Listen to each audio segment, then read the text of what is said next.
Bismillahirrahmanirrahim. This is Ali Haider and you're watching my YouTube channel.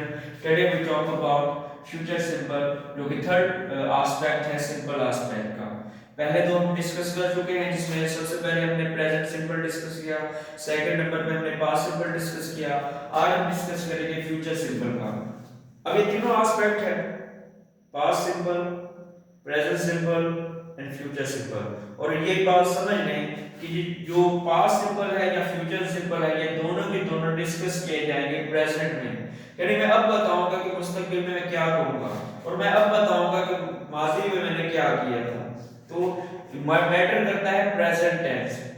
अब ये बात करेगा फ्यूचर सिंपल, फ्यूचर एक्शंस की। सिंपल है कि फ्यूचर में होने वाले एक्शंस जो कि पॉसिबिलिटी रखते हैं या श्योरिटी रखते हैं कि ये होगा, तो आप उसे फ्यूचर सिंपल में डिस्कस करेंगे। मिसाल दी हुई है कि I will travel to Karachi next month, यानी मैं अगले महीने कराची जाऊंगा।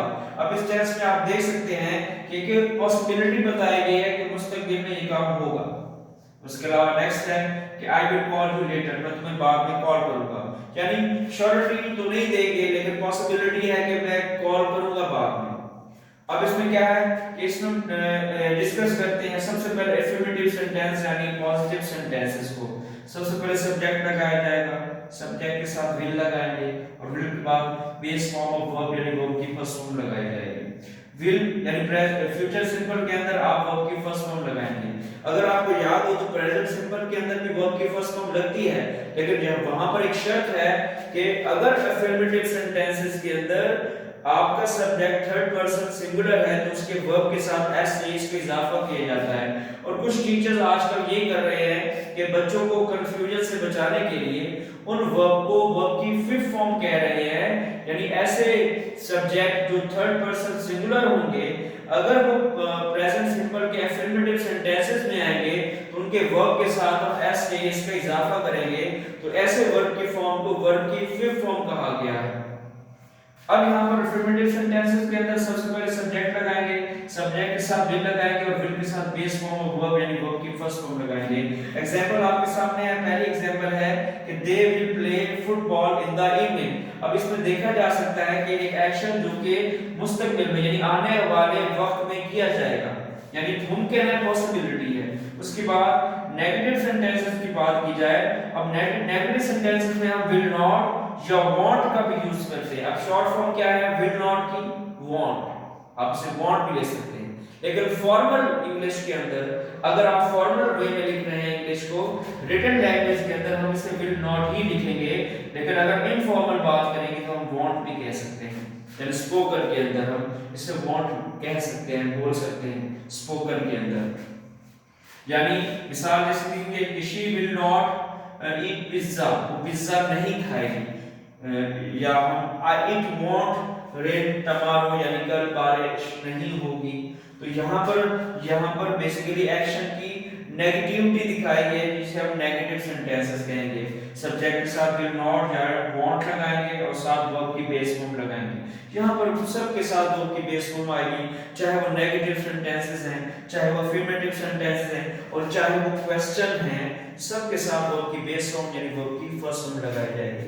अब हम बात करते हैं फ्यूचर टेंस की, फ्यूचर टेंस की क्वेश्चन की यानी सवाली जुमले की, जिसे आप इंटरोगेटिव सेंटेंसेस भी कहते हैं। तो हमने विल को उठाना है सब्जेक्ट से पहले लगाना है।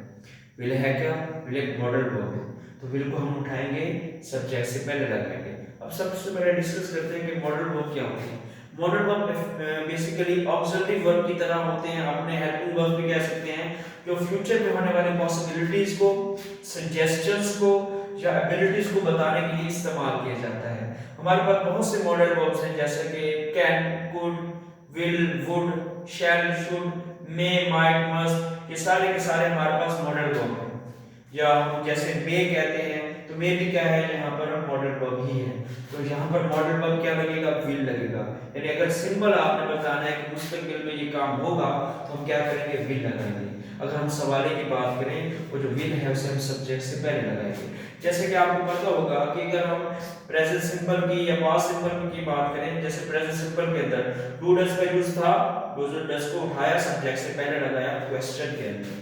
और इसी तरीके से अगर हम पास्ट सिंपल की बात करें तो वहां पर डिड का यूज है, तो डिड का यूज हमने कैसे किया, डिड को उठाया सब्जेक्ट से पहले लगाया क्वेश्चन के अंदर। अब यहाँ पर विल का यूज है, तो हमने करना क्या है कि विल को उठाना है सब्जेक्ट से पहले लगाना है।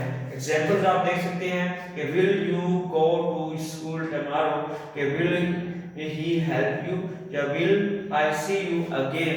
तो ये सारे जुमलों के अंदर बेसिकली फ्यूचर की पॉसिबिलिटी को दिखाया गया है, क्योंकि यहाँ पर क्वेश्चन रेज किया गया है तो इससे हम क्या करेंगे, क्वेश्चन यानी इंट्रोगेटिव सेंटेंसेस कहेंगे।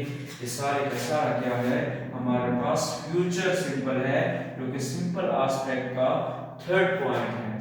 First point present simple, second point past simple and third point हमारे पास है फ्यूचर सिंपल। उम्मीद है कि आपको इस वीडियो में सब चीजें क्लियर हो गई होंगी।